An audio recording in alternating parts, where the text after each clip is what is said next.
Jason quickly drove his girlfriend Rachel to the hospital when she felt like she was going to give birth. Rachel was in labor for 48 hours when she finally gave birth. But when the doctor saw what she gave birth to, he immediately turned pale. He did not know what to say to Jason. Jason was furious when he saw the baby. He demanded a DNA test. The doctor tried to calm him down, but Jason wasn't holding back. All Rachel could say was, "It is not what it looks like." The doctor's whole face has gone red, and he can barely look Rachel or her boyfriend Jason in the eye. Before we start, can we get this video to 1,000 likes? Please hit the like button and subscribe to the channel. They have never seen him like this before. What is going on? When he finally starts to talk, all he can do is stutter. I'm so sorry." Jason demanded an explanation, claiming he is definitely not the father. The doctor told the parents that they needed to run some more tests. Rachel couldn't contain herself anymore. She had to see her child. Rachel begged to see her child. The doctor would not budge. He did not even want to tell them anything. Rachel was asked a lot of questions about her pregnancy, but wouldn't answer at first. Only her baby was on her mind. The nurse then told Rachel that it was important for the survival of her baby that she would answer. Rachel had no idea it was this serious. Rachel was asked if she was sure that Jason was the father. Rachel was shocked. How could they ask this of her? Of course, Jason was the father. The nurse felt like Rachel had something to hide from them. Rachel did not tell the whole story. Rachel started crying when she was pressured. A lot happened before and during the pregnancy. She did not want to tell anyone about it. Did she just put her child's life in danger due to her own dangerous lifestyle? During the pregnancy, she often had bad stomach cramps that she could not explain. When the nurse looked at past tests that other doctors ran, she saw something weird. A lot of information was redacted. It was almost like they were trying to cover something up. Rachel still had not realized what truly was going on. The nurse had called a doctor back in. She asked him about the test results. However, the doctor who ran the tests was fired 2 weeks ago. Was this connected? Rachel decides she will not struggle anymore. She had a feeling it was better for her and her baby to work with the doctor. Rachel knows roughly where in the hospital they are keeping the babies. When the nurse did her last round, Rachel sneaked out of bed. It was finally time to get answers. Security was doing its rounds, so Rachel had to be careful. She still had not changed, so she could not say that she worked for the hospital. Then she saw the room with the babies. There was one problem. The door was locked. Rachel realized she needed a key card to enter the room. This was the only way for her to get inside. She had a feeling she knew where to get one. The only way to get the key card was in the security room. She had a plan.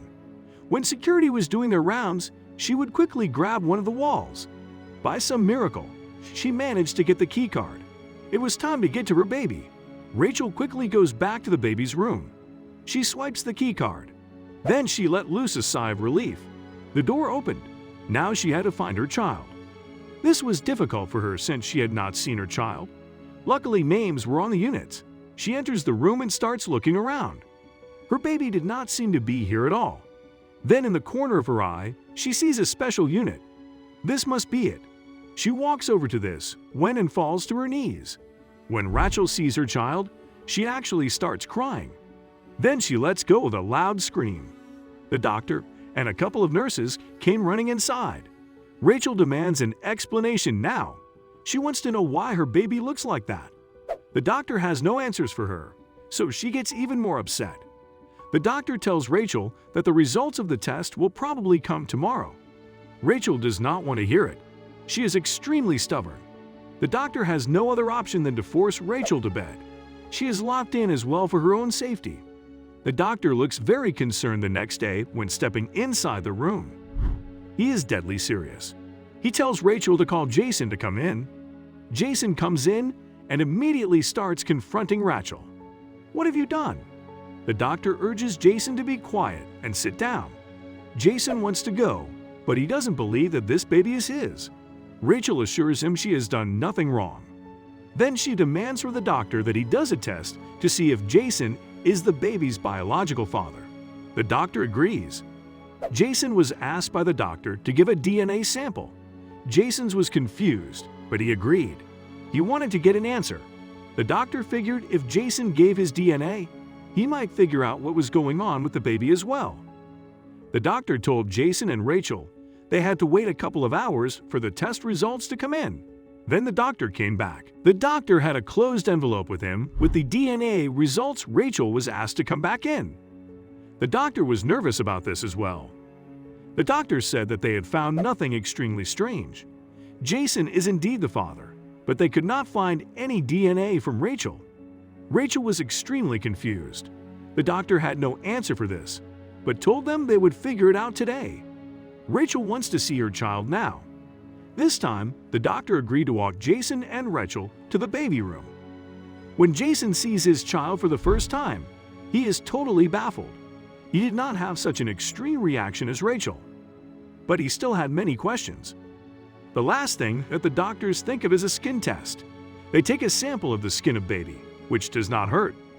This could also take a few hours, but the doctors are hopeful that this will give them a definite answer. Jason then tries to encourage Rachel to care for and keep the baby. The doctor told them the baby is healthy and didn't seem to suffer from something life-threatening. The only thing is that everything took longer than expected, and they will have the results tomorrow. Jason and Rachel decide to indeed go home without the baby.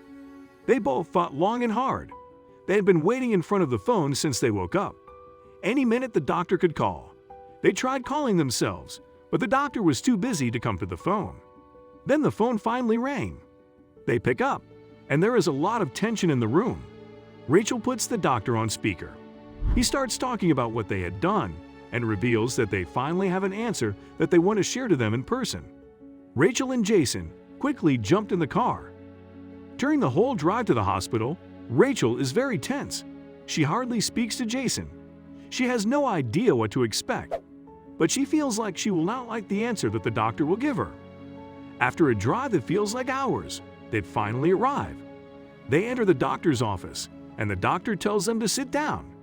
The nurse brings the baby in, and he tells them their baby is perfectly healthy. They also have an explanation for why the baby looks so special. Rachel is now on the edge of her seat. Their baby is fine. There is nothing wrong with the baby. There is a very small change that people of color or Caucasian people get a child with different skin color. The doctor had never seen it before. The DNA was explained as well. They made the mistake of not taking Rachel's DNA, so they did not have a match.